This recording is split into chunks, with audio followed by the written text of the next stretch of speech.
a la presentación de la primera clase de informática de 2, la cual tiene como objetivo principal hacer una introducción a lo que es la programación en MATLAB. Bienvenidos.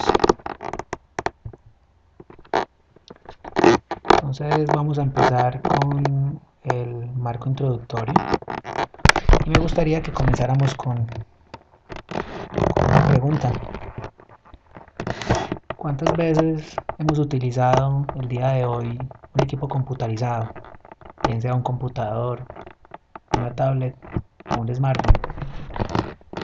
¿Cuántas veces?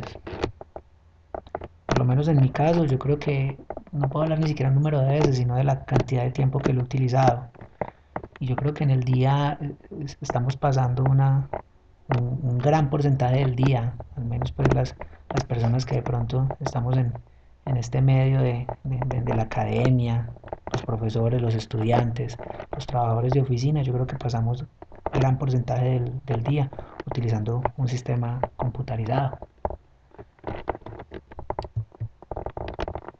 ¿Por qué un sistema computarizado?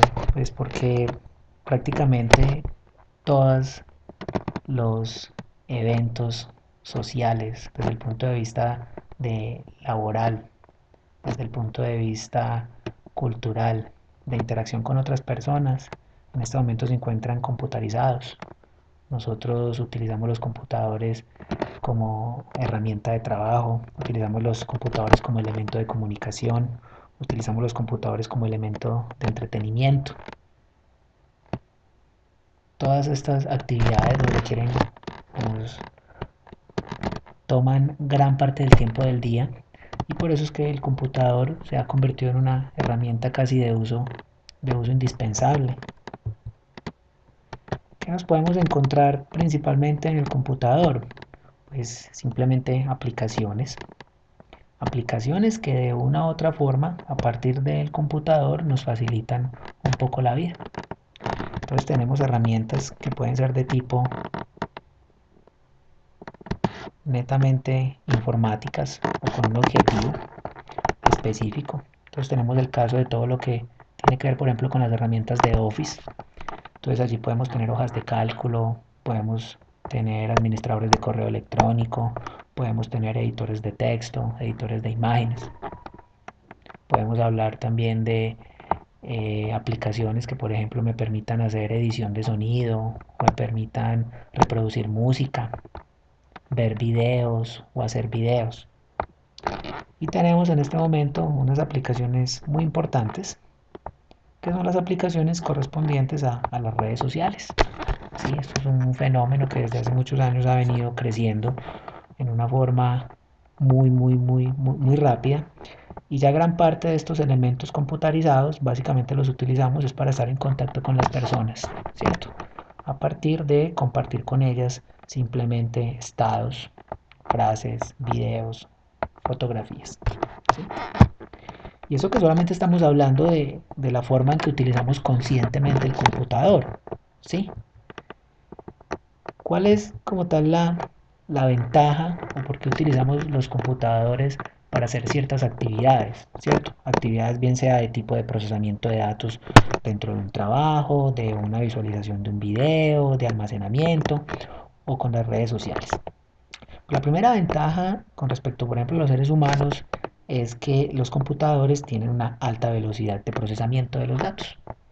Un computador es capaz de procesar datos de una manera mucho más rápida que lo que lo harían los seres humanos. Una operación, por ejemplo, de selección o de clasificación de pronto de unos datos que a un ser humano le podría llevar una gran cantidad de tiempo, simplemente a un computador pues lo puede hacer obviamente en unas milésimas de segundo.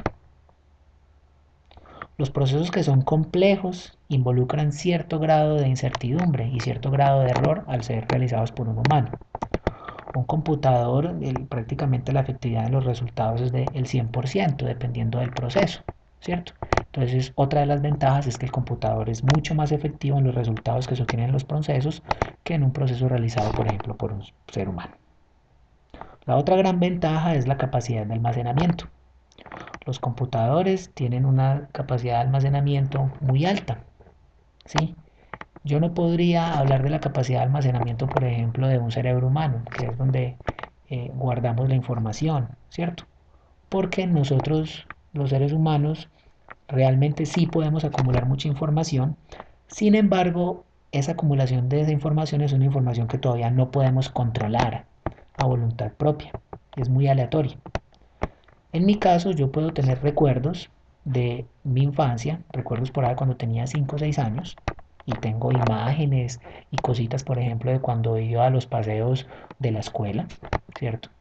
Y sin embargo, créanme que ustedes me pueden preguntar qué almorcé antier y esta es la hora que posiblemente no me acuerdo. Entonces la información que almacena el cerebro de los humanos es una información que es muy aleatoria. El cerebro realmente decide prácticamente qué información guarda y qué información no. Y es una información que tiene una tendencia a perderse con el tiempo, ¿sí? Tendemos a recordar más los datos recientes que los datos que muy antiguos. Desde este punto de vista, el cerebro humano no tiene accesibilidad fácil a la información. Mientras que en un computador, después de que yo guarde una información en él, bien sea un video, bien sea un archivo de música, bien sea una base de datos, y siempre y cuando el computador o el dispositivo donde haya guardado esta información no sufra ningún desperfecto físico, yo puedo acceder a esa información en cualquier instante de tiempo, ¿sí? Entonces, estas son algunas de las ventajas por las cuales las personas hemos utilizado los sistemas de cómputo para hacer, para hacer algunas tareas y facilitarnos obviamente la vida. Esto hablando solamente de las tareas de las cuales nos damos cuenta inmediatamente, o sea, las que son más obvias. Ahora quiero que se pregunten cuáles actividades de las que hacemos nosotros diariamente dependen en una forma indirecta del uso de un sistema computarizado. Y créanme que son la mayoría. Y nosotros vemos televisión y eso es un dispositivo de cómputo, pero tenemos que preguntarnos esa televisión que vemos de dónde llega la señal. Llega a partir de un cable, ¿cierto? Llega a partir de una antena, posiblemente de un satélite que funciona con un sistema que computarizado, ¿cierto? Los suministros de agua en las ciudades, el acueducto, son sistemas también que computarizados, los suministros de petróleo, o por ejemplo, una planta donde procesan determinado tipo de alimento, lo más seguro es que sea ya con un sistema que computarizado. Entonces, el mundo en el que vivimos hoy es un mundo totalmente computarizado, dominado por los computadores y por la electricidad. Y se hace obviamente de vital importancia que entonces nosotros tengamos algunos de esos conocimientos en computación. Esa sería como una justificación de este curso y el porqué obviamente de su importancia. Muchas gracias.